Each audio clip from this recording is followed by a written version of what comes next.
80 आतंकी मारे गए हैं, 100 से ज्यादा आतंकी। इस हमले में लश्कर का हेडक्वार्टर पूरी तरह से तबाह हो गया है, मतलब खत्म, नेस्त नाबूद, जमींदोज कर दिया भारत की मिसाइलों ने लश्कर के आतंकी ठिकानों को। कुल 9 आतंकी ठिकाने हैं जिन पर अटैक किया गया, पूरा टारगेट लॉक करके ये अटैक किया गया और 9 के 9 आतंकी ठिकानों को पूरी तरह से नेस्त नाबूद कर दिया है। भारत के हमले में लश्कर का हेडक्वार्टर पूरी तरह से खत्म हो गया है, तबाह हो गया है। वो मदरसा जहां पर हाफिज सईद आतंकी ट्रेनिंग देता था वो खत्म हो गया है। इसके अलावा हिजबुल और जैश के भी आतंकी ठिकाने हैं जो पूरी तरह से तबाह हुए हैं और कई टॉप कमांडर्स मारे गए हैं। जो 80 आतंकी मारे गए हैं उन 80 आतंकियों में लश्कर, जैश और हिजबुल के कई टॉप कमांडर्स थे जो बहुत बड़ी आतंकी गतिविधियों में शामिल रहे थे, लेकिन अब उनको सबसे बड़ी सजा दी गई है। उन्हें मौत की नींद सुला दिया भारत की इन मिसाइलों ने। और अभी मैं आपको फिर बता रहा हूं कि ये आंकड़ा अभी बढ़ेगा क्योंकि बहुत बड़ी एयर स्ट्राइक ये भारत की तरफ से की गई है पाकिस्तान के आतंकी ठिकानों पर। और एक बार फिर से पाकिस्तान को दुनिया के सामने भारत ने एक्सपोज किया है और बड़ी स्ट्राइक के जरिए पाकिस्तान में आतंकी ठिकानों को तबाह कर दिया है। भारत ने 80 से ज्यादा आतंकी मारे गए हैं। अरविंद सिंह जी। बिल्कुल सही बात है। और यह एक तरीके से पूरी तरीके से पाकिस्तान को यह संदेश है। अब बात यह समझने की है कि जब वहां पर अमेरिका में जब ओसामा बिन लादेन की तरफ से हमला हुआ था, तो आप पाकिस्तान में एक बहुत बड़ा पॉलिसी सिर्फ देखेंगे। एक उन्होंने रातों रात वहां के पॉलिसी मेकर्स ने यह तय किया है कि अमेरिका से किसी भी तरीके की दुश्मनी अभी पाकिस्तान के लिए फायदेमंद नहीं है। पाकिस्तान को यह समझना चाहिए, जो अभी थोड़े दिन पहले उनकी पार्लियामेंट में वहां के जो पार्लियामेंटेरियन जो बयान दे रहे थे कि भारत और पाकिस्तान एक लंबी साझा विरासत जो है वह शेयर करते हैं, और वो सिंधु घाटी सभ्यता की बात कर रहे थे।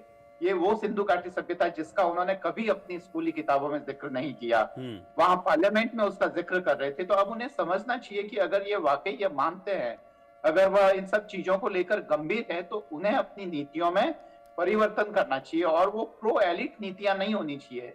वहां के केवल अमीर लोगों के लिए, वहां के हुक्मरानों के लिए वह नीतियां नहीं होनी चाहिए कि युद्ध के समय में वो तो जाकर बाहर बैठे, उनके सारे परिवार के लोग सुरक्षित जगहों पर हैं और देश की आम जनता यह सब कुछ भुगते हैं।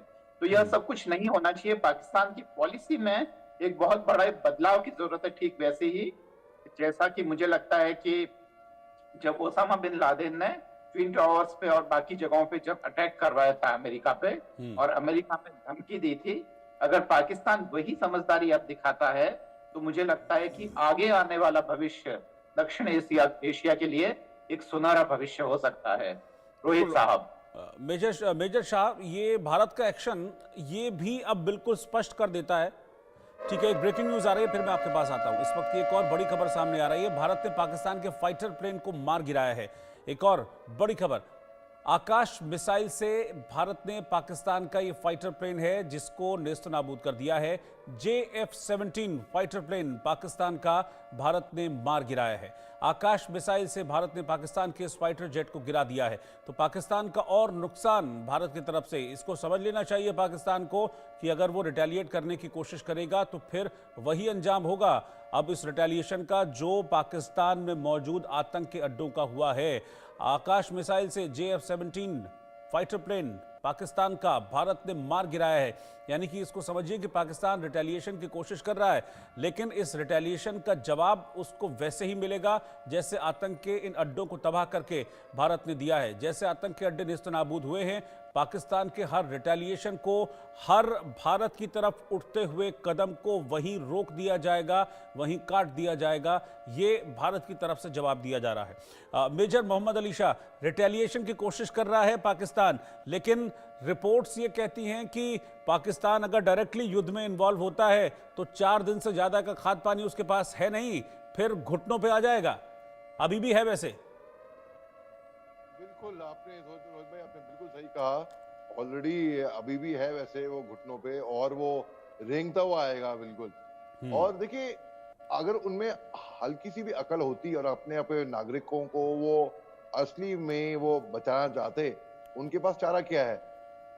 रिटेलिएट करेंगे। ना ही उनके पास पैसे हैं, ना ही दमखम है, ना ही उनके पास ताकत है रिटेलिएट करने की। गीदड़ भपकी, हाँ, बड़ी बड़ी बातें करा लो भैया, गीदड़ भपकी करेंगे, देंगे हम, परमाणु बम है उनके पास, वो करेंगे। हमने F-16 के जहाज को उनको मार गिराया है, जो घुसने की कोशिश करा था हिंदुस्तान के अंदर, हमारी सरजमीन पे, हमने उनको अपने मिसाइल से मार गिराया है। तो पाकिस्तान कितनी भी कोशिश कर ले, उनका मोराल अभी डाउन है। वो बस कान पकड़े, घुटनों के